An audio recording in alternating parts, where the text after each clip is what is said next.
Hello সবাইকে, রাধে রাধে। তোমরা সবাই কেমন আছো? আশা করি ভালো আছো। মায়াপুরের 4th ভ্লগে তোমাদেরকে অনেক অনেক স্বাগত। আর এটাই আমার লাস্ট ভ্লগ। মায়াপুরের 3টে ভ্লগ আমি এখন আপলোড করেছি। এই সেই আয়নাটা দেখো, যেখানে তো আমাকে হাফটা দেখাই যায় না। আর এই যে দেখছো চন্দ্রোদয় মন্দির, চন্দ্রোদয় মন্দিরের নামটা কিন্তু দেওয়া একদম সার্থক। দেখো মন্দিরের চূড়ায় চাঁদটা একদম জল জল করছে। তারপর এই যে ফোয়ারাটা দেখতে পাচ্ছ, এর সামনে তো কয়েকটা ছবি তুলে নিয়েছি। আর এটা হলো বৈষ্ণব সমাধি। কালকে যেহেতু আমরা বাড়ি চলে যাব, তাই জন্য একটু কেনাকাটা করতে বেরিয়ে পড়েছি আজকের। আর এই যে দেখতে পাচ্ছ সারি সারি দোকান, এটা কিন্তু ইস্কনের ভেতরে। যত দূর দেখা যাচ্ছে দেখো শুধুই দোকান, তবে এই দোকানগুলোতে একটু বেশি দাম জিনিসপত্রের। তাই জন্য আমরা চলে গেছিলাম বাইরে কেনাকাটা করতে। মানে এটা হচ্ছে ইস্কনের ভেতরের দোকানগুলো, আর আমরা চলে গেছিলাম একটু বাইরে কেনাকাটা করতে। এখানেও কিছু অল্প স্বল্প কেনাকাটা করেছি, আর বাইরে গিয়ে কেনাকাটা করেছি। তারপর ঘুরতে ঘুরতে আমি একটু পেয়ারা মাখা খেয়ে নিলাম। আমি নয়, সবাই মিলে খেলাম। আর ওখানকার পেয়ারা মাখাটা না মানে জাস্ট দারুণ লাগে খেতে। তারপর সবাইকে আমি একটু একটু করে পেয়ারা মাখা খাইয়ে দিচ্ছিলাম। আর তারপর চলে গেলাম আমি সোজা একদম প্লাজো দোকানে। একটা দোকানে চোখ পড়লো, খুব সুন্দর সুন্দর প্লাজো। আর ওখান থেকে 2টো প্লাজো নিলাম, একটা বোনের জন্য, একটা আমার জন্য। আর বুনু ভাইয়ের জন্য একটা জামা নিয়েছি ওখান থেকে, এমনি একটা ফ্রক, সুতির ফ্রক।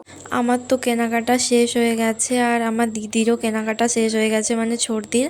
আর ওরা সবাই এসছে আবার আরতি দেখতে গেছিলো। জেঠিমা, জেঠু, মাসিমা, মেসোবাবু, মানে যারা বড়রা ছিল সবাই আরতি দেখে এসছে। আমি এখানে ক্লান্ত হয়ে টোটোয় বসে পড়েছি, কোথাও যাওয়ার জন্য কিন্তু নয়। কাকুটাকে বললাম যে কাকু একটু বসি টোটোতে, বললো ঠিক আছে বসো। তারপর একটুক্ষণ ওখানে বসে পড়ার পরে সবাই এখন চলে এলাম খেতে। আর এখানে একটু নিজেদের মধ্যে ঝামেলা হয়ে গেছে, কারণ গদা ভবনে টিকিটটা কাটা হয়নি, খাওয়ার টিকিট, তাই জন্য বাইরের হোটেলে খেতে হচ্ছে।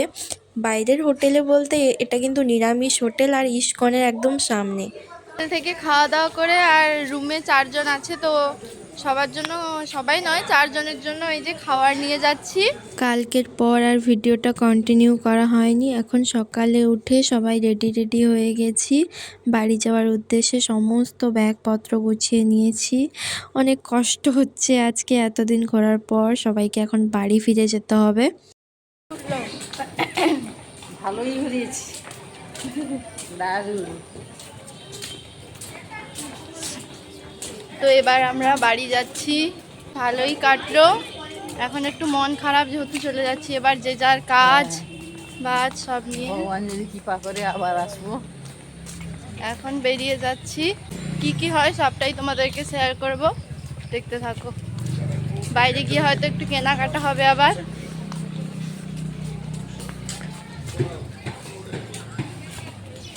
ওই যে পেছনে সব আসছে, চলো দেখতে থাকো ব্লগটা। যেইভাবে আমরা এসেছিলাম ঠিক সেইভাবেই উল্টো পথে এখন আমাদেরকে বাড়ি ফিরে যেতে হচ্ছে। সবারই এখন মনটা একটু খারাপ, তবে হ্যাঁ, যাওয়ার সময়ও আমরা কিন্তু একটু ঘুরে ঘুরে যাব। নবদ্বীপের যেই মন্দিরগুলো আমরা দেখিনি সেইগুলো কিন্তু আমরা দেখতে দেখতে যাব। আর আমাদের এখন জল খাবার খাওয়া হয়নি, তো এখানে আমরা নৌকা থেকে নেমে একটু যে যার মতো জল খাবার খেয়ে নিলাম।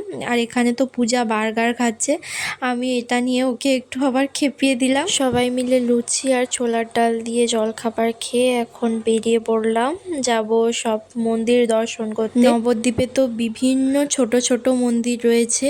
আর প্রথমেই আমরা ঢুকেছিলাম রাধারানী মন্দিরে, যেখানে ছিল গুপ্ত বৃন্দাবন।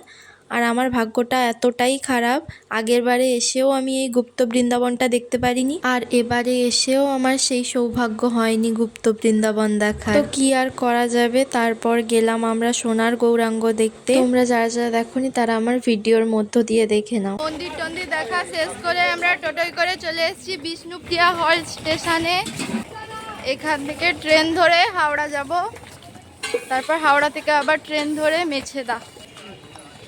হ্যাঁ, এদিক দিয়ে আসো, হ্যাঁ সিঁড়ি দিয়েও যাওয়া যাবে। স্টেশনে এসে এখন নবদ্বীপের বিখ্যাত লাল দই খাওয়া হচ্ছে। আমি যেহেতু দই খাই না, তাই আমি দইটা খাইনি, বলতে পারবো না যে কীরকম হয়েছিল। তারপর মাসিমার থেকেই শুনলাম যে দইটা নাকি ভীষণ ভালো খেতে। তারপর আবার একটু ঘুগনি খেয়ে নিলাম। এটা কি ফুড কালার মিশাইছো? গরম আছে এত লাল কেন গো? Food colour মিশাইছো? মশলায় এত লাল হবে নি, কম মশলা কালার হয়েছে। না আমি বলছি 3 কিলো কি থাকবে না আরেকটা নেবো? না আমার বেশি 3টাই থাকবে। আমি তোমাদেরকে কিছুক্ষণ আগেই বলেছিলাম যে আমরা কাটোয়া লোকাল ধরে হাওড়া যাব, তারপর হাওড়া থেকে মেছেদা যাব। কিন্তু হাওড়া পৌঁছানোর আগেই আমরা ট্রেনে থাকতে থাকতে খবর এলো যে মেছেদার দিকে একটা ট্রেন লাইনচ্যুত হয়েছে, তাই জন্য সব ট্রেন ক্যান্সেল হয়ে গেছিলো। তারপর সবাই আমরা বাসে করেই হাওড়া থেকে বাড়ি ফিরেছি। আর তোমাদের মায়াপুরের ভ্লগগুলো কেমন লেগেছে অবশ্যই কমেন্ট করে জানিও। আর তোমরা কে কোথা থেকে আমার ভিডিওটা দেখছো তোমরা কমেন্টে জানিও। আর যাদের বাড়ি মায়াপুরে তারা কিন্তু কমেন্ট করতে একদম ভুলো না। দেখা হচ্ছে তোমাদের সঙ্গে নেক্সট ভ্লগে, ততক্ষণ টাটা।